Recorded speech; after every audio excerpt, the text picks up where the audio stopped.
உட்காருங்க. மாண்புமிகு முதல்வர்கள் பதிலுரைக்கு பிறகு முதல்வர் பதிலுரைக்கு பிறகு நேரம் தர அப்ப பேசட்டும், அவங்க பேசட்டும், அவங்கள பேச அனுமதி. உட்காருங்க உட்காருங்க.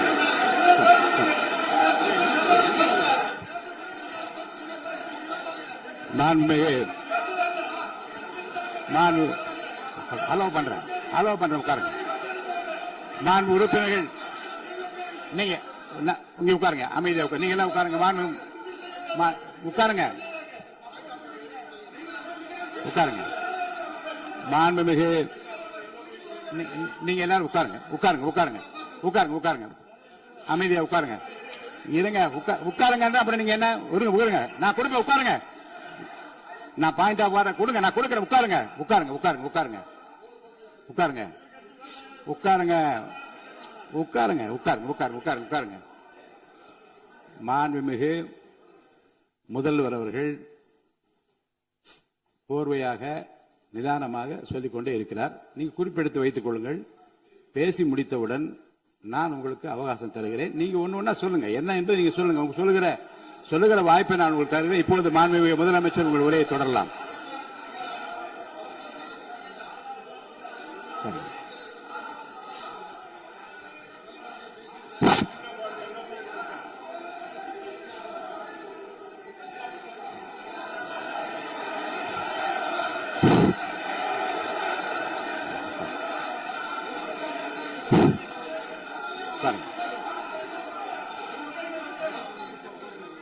நான் எழுந்த பிறகு உட்கார்றதுதான் முறை. உட்காருங்க எல்லாரும் உட்காருங்க. தேசிய உட்காரு. நான் அலோவ் பண்றேன். உட்காருங்க. அமைதியா உட்காருங்க. நான் அலோவ் பண்றேன். அமைதியா உட்காருங்க உட்காருங்க. அங்க இருந்து குரல் கொடுக்காதீங்க. உட்காருங்க.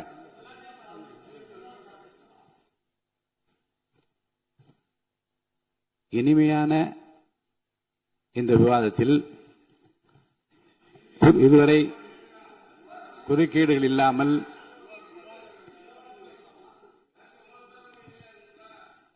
அமைதியா இருங்க. மாண்புமிகு முதல்வர் அவர்கள் பேசி முடித்தவுடன் பாயிண்ட் ஆஃப் ஆர்டர் கேட்டிருக்கீங்க. நான் அனுமதிக்கிறேன். எதிர்கட்சி தலைவருக்கு மட்டும் நான் அனுமதி தருகிறேன். அவர் எழுந்து பேசலாம். மாண்பு முதலமைச்சர் நீங்க கண்டினியூ பண்ணி முடிக்கலாம். நீங்க எல்லாரும் எழுந்துச்சீங்கன்னா சரி வராது. உட்காருங்க. நான் சொல்லியிருக்கேன். உட்காருங்க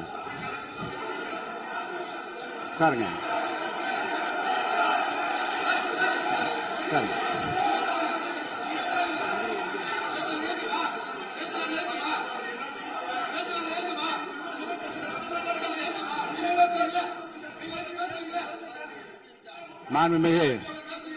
மாண்பு உறுப்பினர் அமைதி காக்க வேண்டும். நேற்று எதிர்க்கட்சி தலைவர் பேசுகிற போதும் அவர் பேசுகிற எல்லாவற்றுக்கும் நான் அனுமதி அளித்தேன். அதில் பாயிண்ட் ஆஃப் கேளுங்க. அந்த விவாதத்தில் கேளுங்க. இப்போதும் மாண்புமிகு முதலமைச்சர் அவர் பேசி முடித்த பிறகு நான் உங்களுக்கு அதுக்குரிய அவகாசத்தை தருகிறேன். நீங்க கேள்வி கேளுங்க. கேட்கிற உரிமையும் விளக்கத்தை பெற்றுக்கொள்ள உரிமை உங்களுக்கு இருக்கிறது. அதற்கு அவகாசம் நான் தருகிறேன்.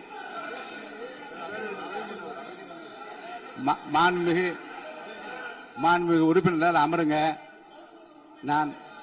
நான் தீர்ப்பை சொல்லுகிறேன்.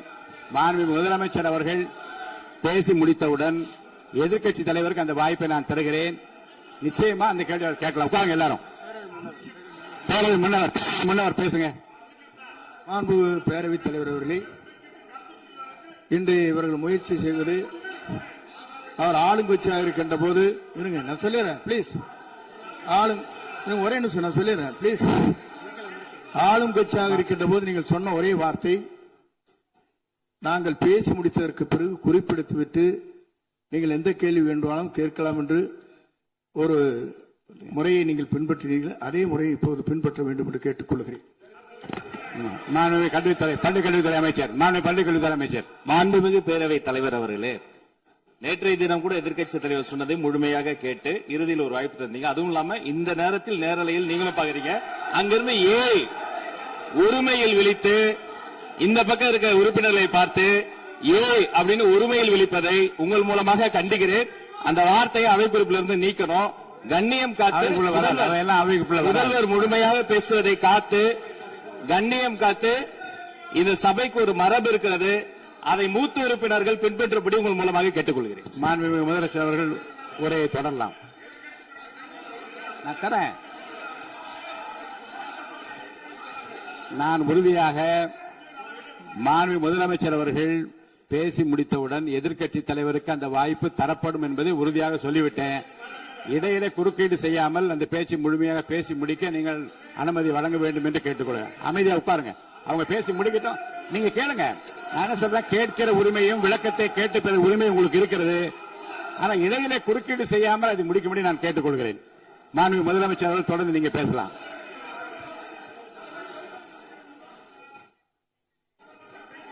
எதிர்க்கட்சி தலைவர் அவர்கள் உங்கள் கட்சியினுடைய உறுப்பினரை அமைதிப்படுத்த வேண்டும் என்று நான் கேட்டுக்கொள்கிறேன். உங்களுக்கு வாய்ப்பு தரவில்லை என்றால் அவர்கள் எழுந்து நிற்பதில் நியாயம் இருக்கு. வாய்ப்பு தரப்போகிறேன். மாண்புமிகு முதலமைச்சர் அவர்கள் பேசி முடித்தவுடன் உங்களுக்கு வாய்ப்பு தரப்படும். அது வரைக்கும் உங்களுடைய உறுப்பினரை அமைதி காக்க நீங்கள் தான் பார்த்துக் கொள்ள வேண்டும். மாண்புமிகு அவை முன்னவர். மாண்புமிகு பேரவைத் தலைவர் அவர்களே, அவர் அப்போது சொன்னது வேறு, இப்போது நடந்து கொள்கிற முறைகள் வேறாக இருக்கிறது. அன்றைக்கு அவர் சொல்லுகிற போது அமைச்சர் அத்தனை பேரும் பேசி முடித்ததற்கு பிறகு உங்களுடைய கருத்துக்கள் ஏதாவது தெரிவிக்கலாம். இப்போது பின்பற்றினால் நன்றாக இருக்கும். நீங்கள் அதற்காகத்தான் சொன்னீர்கள்.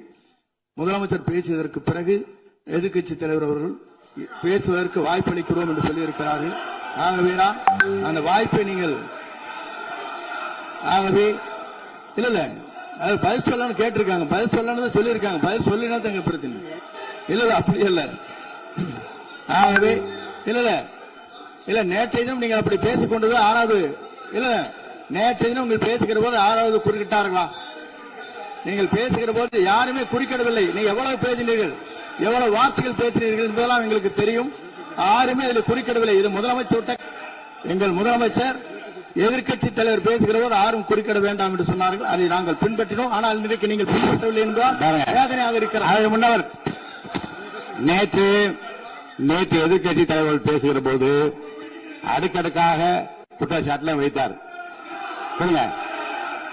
இப்போ அதற்குரிய மாண்புமிகு பொதுப்பணித்துறை அமைச்சர்கள் காலையில் அலுவலகத்தை சந்தித்து அவர்கள் சாட்டிய குற்றச்சாட்டுகளுக்கெல்லாம் ஆதாரங்களை எல்லாம் நான் கொண்டு வந்திருக்கிறேன் என்று சொன்னேன். நான் நேற்று அந்த விஷயம் நேற்றோடு முடிந்து விட்டது. ஆதாரங்களை கொடுங்கள். தக்க நேரத்தில் இதை பற்றி சொல்ல வேண்டிய நேர்ந்தால் நான் இதெல்லாம் ஆய்வு செய்து உரிய நேரத்தில் அவை குறிப்பிட்டு ஏற்றுவதற்கு முன்பாக அவரிடம் காட்டி அதற்கு பிறகு அதை பற்றி முடிவெடுக்கும் என்று நான் சொன்னேன். இப்போதும் சொல்லுகிறேன், மாண்புமிகு முதலமைச்சர் அவர்கள் பேசிக் கொண்டிருக்கிறார். பேசி முடிக்கட்டும். எதிர்க்கட்சி தலைவருக்கு உறுதியாக நான் வாய்ப்பு தருவேன். அவர் கேள்விகளை முன்வைக்கலாம், விளக்கங்களை பெறலாம். இப்போதைக்கு பேரவைத் தலைவர் என்ற முறையில் என்னுடைய முடிவு இதுதான். அவையில் இருக்கக்கூடிய உறுப்பினர்கள் அமரும்படி நான் கேட்டுக்கொள்கிறேன். நான் முதலமைச்சர் அவர்கள் பேச வேண்டிய போ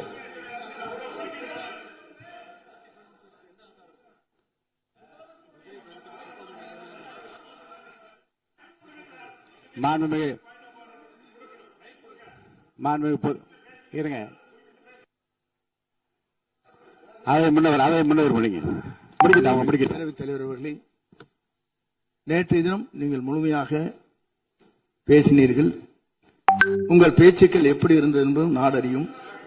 இருந்தாலும் கூட நாங்கள் அமைதியாக இருந்தோம். இல்ல நீங்க இருங்க. ஒவ்வொரு வார்த்தைக்கு இருங்க. நீங்க மின்வெட்டியில நீங்க சொன்னீங்க.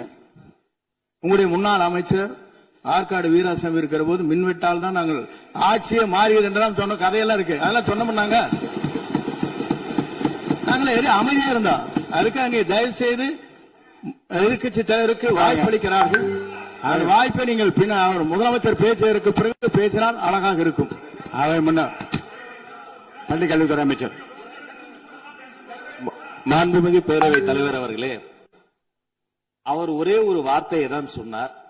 பார்ட்டி ஃபண்ட் என்ற வார்த்தையை கேட்டு எதிர்க்கட்சி நண்பர்கள் கோபப்படுகிறார்கள். ஆனால் அதன் மீது உங்களுக்கு பாயிண்ட் ஆஃப் ஆர்டர் தருவதாகவும் நீங்கள் சட்டப்பேரவைத் தலைவர் சொல்கிறீர்கள்.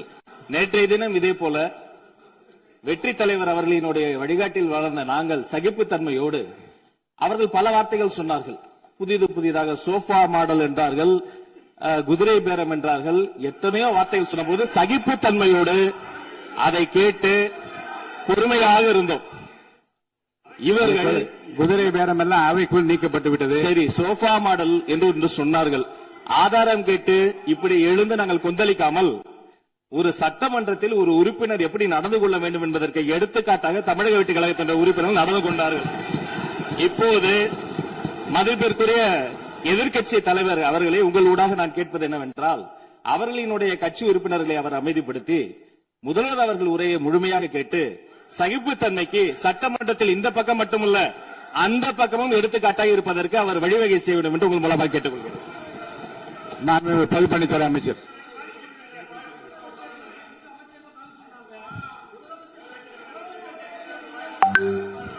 மாண்புமிகு பேரவைத் தலைவர் அவர்களே, திராவிட முன்னேற்ற கழகம் முதல் நாளில் இந்த சபையுடைய மரபையும் பாரம்பரியத்தை பற்றியும் நமக்கு வகுப்பெடுத்தார்கள். அந்த மரபுப்படி எங்களுடைய தலைவருடைய வழியில் இந்த சட்டசபையுடைய நிகழ்வுகளில் நாங்கள் கலந்து கொண்டிருக்கிறோம். நேற்று எதிர்க்கட்சி தலைவர் பேசும்பொழுது எவ்வளவோ வார்த்தைகள் உண்மைக்கு புறம்பாக சட்டத்திற்கு எதிராக ஒரே நிமிஷம் பேசுறேன். சட்டத்திற்காக பேசும் பொழுது நாங்கள் அமைதியாக இருந்தோம். நாங்கள் அமைதியாக ஒரு 2-3 முறை தான் அவரு பேசும்போது மினிஸ்டர்கள் நின்னாங்க. ஆனா இன்னைக்கு மாண்புமிகு முதலமைச்சருடைய முதல் உரை, கடந்த 4 நாட்களாக திராவிட முன்னேற்ற கழகம் முதலமைச்சர் ஏன் பேசலன்னு சொல்லிட்டே இருந்தாங்க. இன்னைக்கு பேச ஆரம்பிச்ச உடனே அவர் சொன்ன வார்த்தை பார்ட்டி ஃபண்ட் சொன்னார். எந்த பார்ட்டின்னு சொல்ல. ஆனா அந்த வார்த்தைகள் சொல்லி முடிஞ்ச உடனே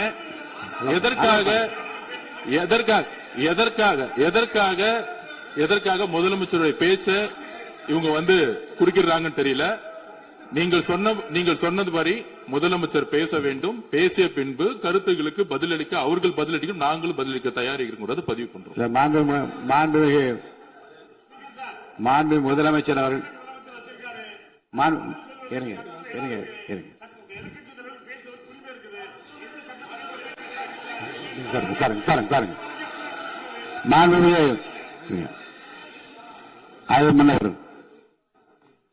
மரபு இருக்கிறது.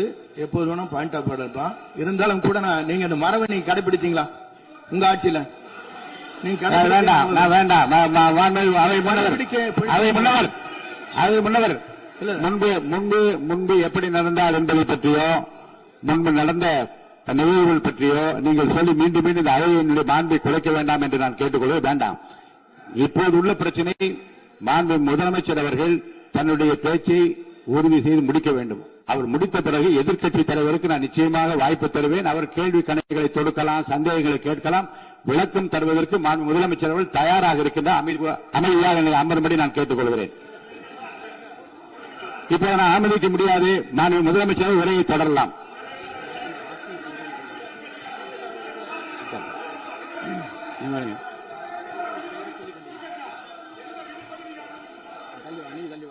மாண்பு உறுப்பினர் ஆஸ்டின் உங்க இடத்துல போய் உட்காருங்க. மாண்பு உறுப்பினர் ஆஸ்டின், நீங்க ஒரு மூத்த உறுப்பினர், சபை விதிகளை நன்கு தெரிந்த ஒரு உறுப்பினர், நீங்க போய் இடத்துல உட்காருங்க. முதல்ல மாண்பு முதலமைச்சர் அவர்கள் உரையை தொடரலாம். இப்போது எந்த விதமான பாயிண்ட் ஆஃப் ஆர்டர்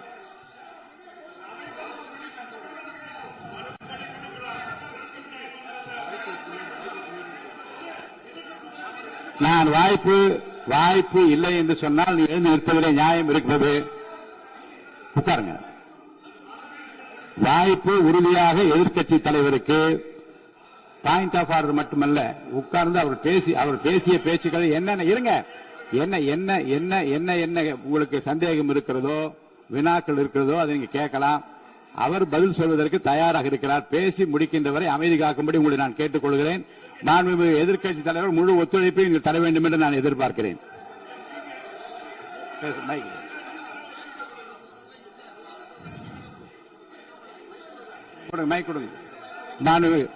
மாண்புமிகு எதிர்க்கட்சி தலைவர், பேரவைத் தலைவர், நீங்க உட்காருங்க. நேற்று நான் பேசும்போது சில அமைச்சர்கள் குறுக்கிட்டு பேசினாங்க. அதற்கு நீங்க அனுமதி கொடுத்தீங்க. அதே மாதிரி இன்னைக்கு முதலமைச்சர் பேசும்போது சில வார்த்தைகள், தவறான வார்த்தைகள் பேசுறாரு. அவர் பார்ட்டி ஃபண்ட் அப்படின்னு சொல்லியிருக்கிறாரு. அவர் அமைச்சர் அவரு அந்த பார்ட்டி ஃபண்ட் எந்த பார்ட்டின்னு கூட சொல்ல தைரியம் இருந்தா சொல்லுங்க, நாங்க அதெல்லாம் ஃபேஸ் பண்ண தயாரா இருக்கோம். எதையும் ஆதாரத்தோடு எதையும் பேசுங்க. இங்க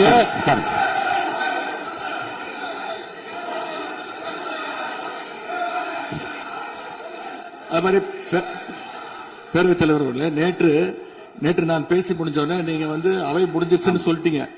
நாங்கெல்லாம் வீட்டுக்கு போயிட்டோம். வீட்டுக்கு போய் டிவி போட்டு பார்த்தா அங்க இன்னொரு அமைச்சர் இன்னும் பதில் சொல்லிட்டே இருந்திருக்கிறாரு. அதற்கெல்லாம் நாங்க இப்ப என்ன பதில் இது, என்ன மரபு இது? நீங்க இப்ப பேசிக்கிட்டே இருப்பீங்களா? நாங்க அதை பார்த்துக்கிட்டே இருக்கணுமா? அதே மாதிரி இன்னைக்கு முதலமைச்சர் அவர்கள் பேசும்போது நாங்களும் அமைதியா கேட்டுட்டு தான் இருந்தோம். ஆனா சில கருத்துக்கள் அவர் பேசும்போது அதை நாங்க அனுமதிக்க முடியாது. ஆதாரத்தோடு ஏதாவது பேசணும்னா, குற்றச்சாட்டுகள் சொல்லும் போது ஆதாரத்தோடு சொன்னீங்கன்னா அதை நாங்க ப்ரூவ் பண்றதுக்கு தயாராக இருக்கு. மாண்புமிகு உறுப்பினர் அவர்கள் இருங்க. நேற்று மாண்புமிகு எதிர்க்கட்சித் தலைவர்கள் பேசியதும் மாண்புமிகு பொதுப்பணித் தலைவர்கள் பேசியதும் ஆதாரம் இல்லாமல் பேசக்கூடாது என்று நான் சொன்னேன். ஆய்வு செய்து நீக்கப்பட வேண்டியது நீக்கும் என்று சொன்னேன். இப்போது மாண்புமிகு முதல்வர் அவர்கள் பேசி முடிக்கட்டும். நீங்கள் கூறிய கருத்துப்படி அதில் ஆதாரங்கள் இல்லாத குறிப்பாக இருந்தால் அது நீக்குவதற்குரிய உரிமை எனக்கு இருக்கிறது. ஆய்வு செய்து நான் நடவடிக்கை எடுப்பேன். இப்போது மாண்புமிகு முதலமைச்சர் அவர்கள் பேசலாம். இந்த டாஸ்மாக் மாதிரியே பல டிபார்ட்மெண்ட்லயும் மறுபடியும் சொல்றேன், கட்சி நிதின்ற பேர்ல அடிச்ச கொள்ளைய ஒன்னா கவர்மெண்டோட கஜானாக்குள்ளேயே கொண்டு சேர்த்துக்கிட்டே இருக்கிறாங்க. இப்பவும் சொல்றேன், மக்கள் பணத்துல இருந்து ஒரு பைசா கூட தொடமாட்டோம், தொடவும் விடமாட்டோம், தொட்டா விடமாட்டோம், இதுக்கு முன்னாடி தொட்டவங்களையும் விடமாட்டோம்.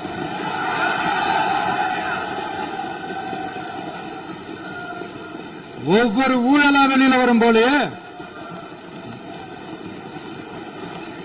ஒவ்வொரு வேஷமா கலைஞ்சிரும் போல இங்க இருக்கிற நிறைய பேரு நடுங்கி போய் இதுல நம்ம மேல அவதூறு வேற. இப்ப புதுசா ஒரு வெப்பன் ஒண்ணு கொண்டு வந்திருக்காங்க. அது என்ன தெரியுமா? அவங்க தயவால தான் நம்ம ஆட்சி நடக்குதாம். மக்கள் தயவால இந்த ஆட்சி நடந்துகிட்டு இருக்கு. மனசாட்சி உள்ள சக்திகளோட ஆதரவால இந்த ஆட்சி நடந்துகிட்டு இருக்கு. நாங்க தான் அனுப்பி வச்சோம் அப்படின்றாங்களே. அனுப்பி வச்சவங்களுக்கு மினிஸ்ட்ரியில இடம் கொடுத்தா ஏன் கதறீங்க? ஏன் இவ்வளவு கோபம்? ஏன் இவ்வளவு கதறல்ஸ்? இதுல இன்னொரு முக்கியமான விஷயம், மார்க்சிஸ்ட் கம்யூனிஸ்ட் கட்சி நமக்கு ஆதரவு கொடுத்தது சுயேட்சையா எடுத்த முடிவுன்னு சொல்றாங்க. அதே மாதிரி இந்திய கம்யூனிஸ்ட் கட்சி நமக்கு ஆதரவு கொடுத்தது சுயேட்சையா எடுத்த முடிவுன்னு சொல்றாங்க. இதுல எங்க இருந்து நாங்க தான் அனுப்பி வச்சோம்னா புரியலையே. மக்களுக்கு நல்லா புரியும், எல்லாத்தையும் தெளிவா பார்த்துக்கிட்டு இருக்கிறாங்க.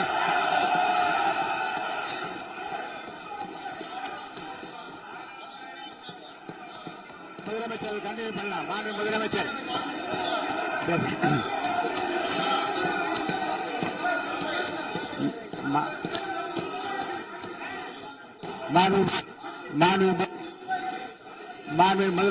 கண்டினியூ பண்ணலாம்.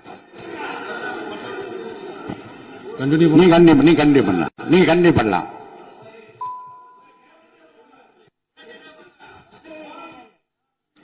இந்த சமூக நீதி அரசுன்னு சொல்றவங்களை பார்த்து கேட்கிறேன், நம்ம பட்டியலின சகோதரர்களுக்கு எத்தனை அமைச்சர் பதவி கொடுத்தீங்கன்னு கொஞ்சம் சொல்ல முடியுமா?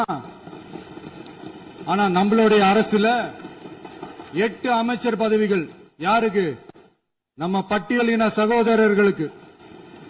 எல்லாம் நம்ம அண்ணன், நம்ம தம்பி, நம்ம தங்கச்சிங்க. அண்ணல் அம்பேத்கர் அவர்களுடைய கிட்டத்தட்ட 100 ஆண்டு கால கனவு இப்ப நிறைவேறி இருக்கு.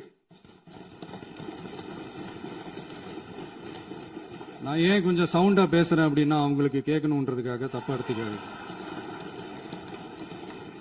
அதே மாதிரி பெண்களோட பாதுகாவலர் நாங்க தான் அப்படின்னு சொல்லிக்கிறவங்களை கேட்கிறேன், எத்தனை பெண்களுக்கு அமைச்சர் பதவியில இடம் கொடுத்தீங்க கொஞ்சம் சொல்ல முடியுமா? எங்க அரசுல 4 சகோதரிகளுக்கு அமைச்சர் பதவி கொடுத்திருக்கிறோம்.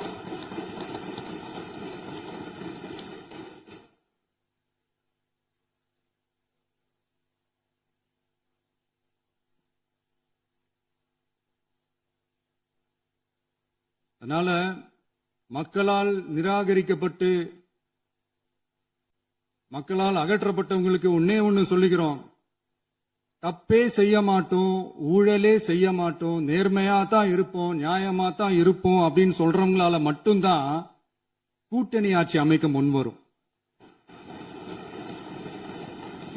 ஆட்சியிலையும் பங்கு, அதிகாரத்திலையும் பங்கு கொடுக்க முன்வரும். ஊழல்லையே ஊறி போனவங்களால இந்த கூட்டணி ஆட்சியோ ஆட்சியிலையும் பங்கோ அதிகாரத்திலையும் பங்கு கொடுக்க முன்வராது. மெஜாரிட்டி இருந்தாலும் தரமாட்டாங்க, மெஜாரிட்டி இல்லனாலும் தரமாட்டாங்க. கேட்டா ரெடிமேடா ஒரு பதில் ஒண்ணு வச்சிருப்பாங்க, கூட்டணி ஆட்சியை மக்கள் விரும்ப மாட்டாங்கன்னு. அதே மக்கள் தான் இப்ப அவங்கள பார்த்து சிரிக்கிறாங்க. நான் பதவியேற்ற அன்னைக்கு கொஞ்சம் டைம் அவகாசம் கேட்டேன். எதுக்கு கேட்டேன்? நிதி நிலைமைலாம் கொஞ்சம் மோசமா இருக்குது, அதெல்லாம் கொஞ்சம் சரி செஞ்சுக்கிட்டு படிப்படியா கொஞ்சம் கொஞ்சமா நான் கொடுத்த வாக்குறுதிகள்லாம் செயல்படுத்துவேன், அதுக்காக கொஞ்சம் டைம் அவகாசம் கேட்டேன். நான் ஏதோ வேற எதுக்காகவோ வேற யாருக்காகவோ ஏதோ அவகாசம் கேட்ட மாதிரி. அடுத்து இங்க சபையில இல்லாதவங்களை பத்தி பேச வேண்டாம்னு நினைக்கிறேன்.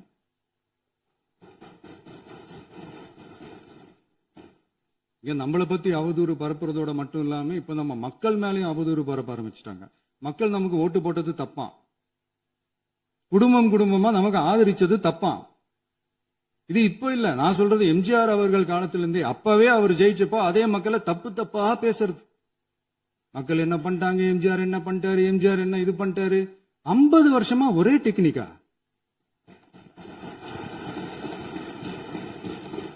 டெக்னாலஜி எல்லாம் மாறி வேற எங்கேயோ போயிட்டு இருக்கு பஸ்.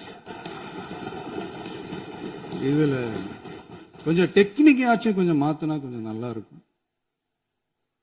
அதனால மக்களுக்கு யூஸ்ஃபுல்லா இருக்கிற மாதிரி இந்த ஆக்கப்பூர்வமான கருத்துக்களோ ஆக்கப்பூர்வமான யோசனைகளோ இருந்தா சொல்லுங்க, அதை நாங்க டிஃபரெண்டா எடுத்துக்கிறோம். ஆனா அதை விட்டுட்டு இந்த நக்கலு நையாண்டி சம்பந்தம் இல்லாத பேச்சு இதெல்லாம் பேசிட்டு அப்புறம் முதல்வர் பதில் சொல்லல, முதல்வருக்கு பதில் சொல்ல தெரியல அப்படின்னா அப்புறம் என்ன சோஃபா மாடல் ஆட்சியா? அது என்னன்னு புரியறதுக்கு எனக்கு ரொம்ப நாள் ஆச்சு. இந்த சோஃபா செட்டு, டேபிள் சேரு, டீபாய், பர்னிச்சர் பிசினஸ் எல்லாம் வேற எங்க வெளியில போய் பண்ண சொல்லுங்க. அப்படி அந்த பிசினஸ் தான் பண்ணணும்னா நிறைய பிசினஸ் பண்ற மாதிரி வெளியில போய் பண்ண சொல்லுங்க, இங்க சட்டசபைக்குள்ள வேணாம். அதனால ஆக்கப்பூர்வமான கருத்துக்கள் இருந்தா சொல்லுங்க, டெஃபினட்டா அது சரியா இருந்தா நாங்க ஏத்துக்கிறோம். எனக்கு ஒரு குட்டி கதை ஒண்ணு ஞாபகம் வருது, சொல்லாமா? ஒரு ஊர்ல ஒரு பெரியவர் வெயில் ரொம்ப ஜாஸ்தியா இருக்குன்னு சொல்லிட்டு கண்ணுக்கு மேல கை வச்சுக்கிட்டு இப்படி சுத்தி முத்தி தேடிக்கிட்டு இருந்தாராம். அப்ப கூட இருந்த ஒரு சின்ன பையன் என்ன தேடுறீங்க அப்படின்னு கேட்டானா. அதுக்கு அந்த பெரியவர் சொன்னாரா, அது ஒண்ணு இல்ல தம்பி, உங்க அப்பா இங்கதான் இருப்பாருன்னு சொன்னாங்க, அதான் தேடிக்கிட்டு இருக்கேன், எங்க உங்க அப்பாவையா காணோம்?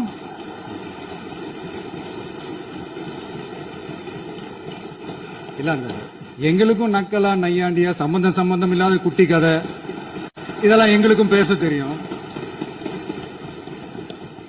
அந்த கதையில பெரியவர் அப்படி சொன்னாராம், தப்பா எடுத்துக்காதீங்க. அந்த கதையில பெரியவர் அப்படி கேட்டாராம். அதனால யாரும் இங்க டென்ஷன் ஆக வேணாம். அதனால இன்னொரு இந்த என்னுடைய உரையை முடிக்கிறதுக்கு முன்னாடி போயிட்டாங்க, பேசலாமா? நிறைய உங்க கருத்துக்களை நீங்க முழுமையாக மன நிறைவோடு பேசலாம். டிவில சரி. அதான் 5 நிமிஷம் பேசுனதுக்கே கொலை தூரி இந்த ஆட்டம் ஆயிடுச்சு. பேசுனா அப்புறம் என்ன பண்றது? கடைசியா நான் இந்த உரையை முடிக்கிறதுக்கு முன்னாடி ஒரு முக்கியமான ஒரு விஷயம் பத்தி சொல்லணும். ஆளுநர் உரை அன்னைக்கு இந்த தமிழ் தாய் வாழ்த்துக்கு அப்புறம் தேசிய கீதம் பாடினது தப்பு, தேசிய கீதம் 2 முறை பாடினது தப்பு. அப்படி ஒரு நிகழ்வு இதுக்கு முன்னாடி இந்த சட்டசபையில நடந்ததே கிடையாது. அந்த மரபே மாத்திட்டீங்க. இப்படி ஒரு பெரிய ஒரு போர் மாதிரி எதிர்கட்சி சார்ந்தவங்க எல்லாம் சொன்னாங்க இல்லையா? அந்த மாநில உரிமை போராளிகளை, அந்த மரபு காக்கிற உரிமை போராளிகளை ஒரே ஒரு கேள்விதான் கேட்கணும். 2021 ஆகஸ்ட் 2 ஞாபகம் இருக்கா? Centenary celebration of Tamil Nadu legislature. அந்த ஃபங்க்ஷன்ல நம்ம முன்னாள் முதலமைச்சர் கருணாநிதி அவர்களோட கலைஞர் அவர்களுடைய கலைஞர் அவர்களுடைய புகைப்படத்தை மாண்புமிகு குடியரசுத் தலைவர் திறந்து வைக்கிற ஒரு ஃபங்க்ஷன். அந்த ஃபங்க்ஷன்ல national anthem followed by Tamil Thai Vazhthu அப்படின்னு அறிவிச்சது ஞாபகம் இருக்கா? அதாவது தேசிய கீதத்துக்கு அப்புறமா இரண்டாவது முறையா, நோட் திஸ் பாயிண்ட் மாண்புமிகு பேரவைத் தலைவர் அவர்களே, பிளீஸ் நோட் திஸ் பாயிண்ட். தேசிய கீதத்துக்கு அப்புறம் இரண்டாவது முறையாக தமிழ் தாய் வாழ்த்து பாடப்படும் அப்படின்னு சொன்னது ஞாபகம் இருக்கா? அதுவும் முத்தமிழ் அறிஞர் அப்படின்னு சொல்ற நம்ம கலைஞர் அவர்களுடைய அந்த புகைப்படம் வெளியிட்டு விழாவில் அவர் இருந்த இதே சபையில தமிழ இரண்டாவது இடத்துக்கு தள்ளினது யாருன்னு ஞாபகம் இருக்கா? அது மட்டும் இல்ல, அந்த தேசிய கீதத்தை நாட்டுப்பண் நேஷனல் ஆந்தம்னு சொல்லி அதே ஃபங்க்ஷன்ல கடைசியா ஃபங்க்ஷன் முடியும் போது செகண்ட் டைம் தேசிய கீதம் பாடினதும் ஞாபகம் இருக்கா? இதே அவையில் தான், அது அவை குறிப்பிலும் இருக்கிறது, இதே அவையில் தான் நடைபெற்றது. இந்த தக்க நேரத்தில் இந்த ஆதாரங்களை அளித்த மாண்பு முதல் அவர்களுக்கு நன்றியை தெரிவித்துக் கொள்கிறேன். டவுட் இருந்தா இந்த புக்கை பார்த்து தெரிஞ்சுக்கலாம். அதனால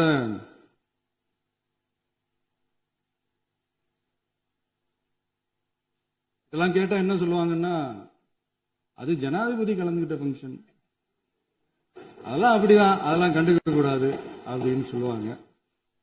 இதே மாதிரிதான் பேசுறது ஒண்ணு, செய்யறது ஒண்ணு, பேசுறது ஒண்ணு. இதெல்லாம் மக்கள் பார்த்துக்கிட்டு இருக்காங்க. எலெக்ஷனுக்கு முன்னாடி தான் அப்படி செஞ்சுக்கிட்டு இருந்தாங்க. இப்ப எலெக்ஷனுக்கு அப்புறம் அதே தான் செய்யறாங்க.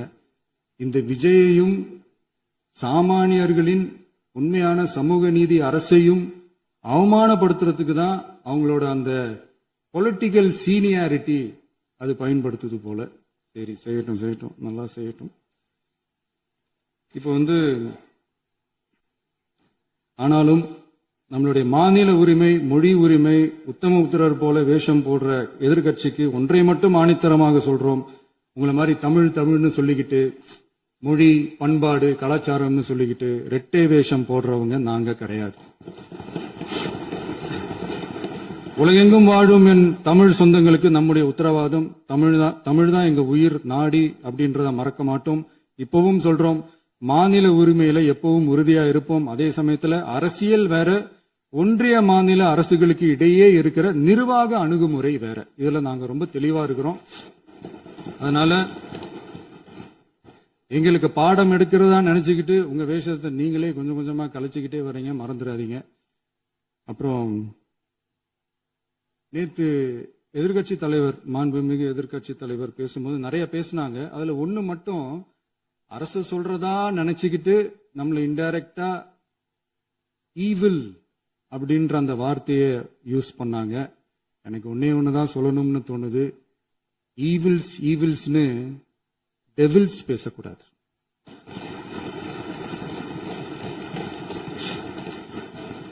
அவங்க இருந்திருந்தா ஒரு ஆக்ஷன் பண்ணணும்னு எனக்கு தோணுச்சு. எல்லாரும் போயிட்டாங்க. பர்மிஷன் பண்ணலாமா? இப்பவும் பண்ணலாம், ஒண்ணும் தப்பு இல்ல.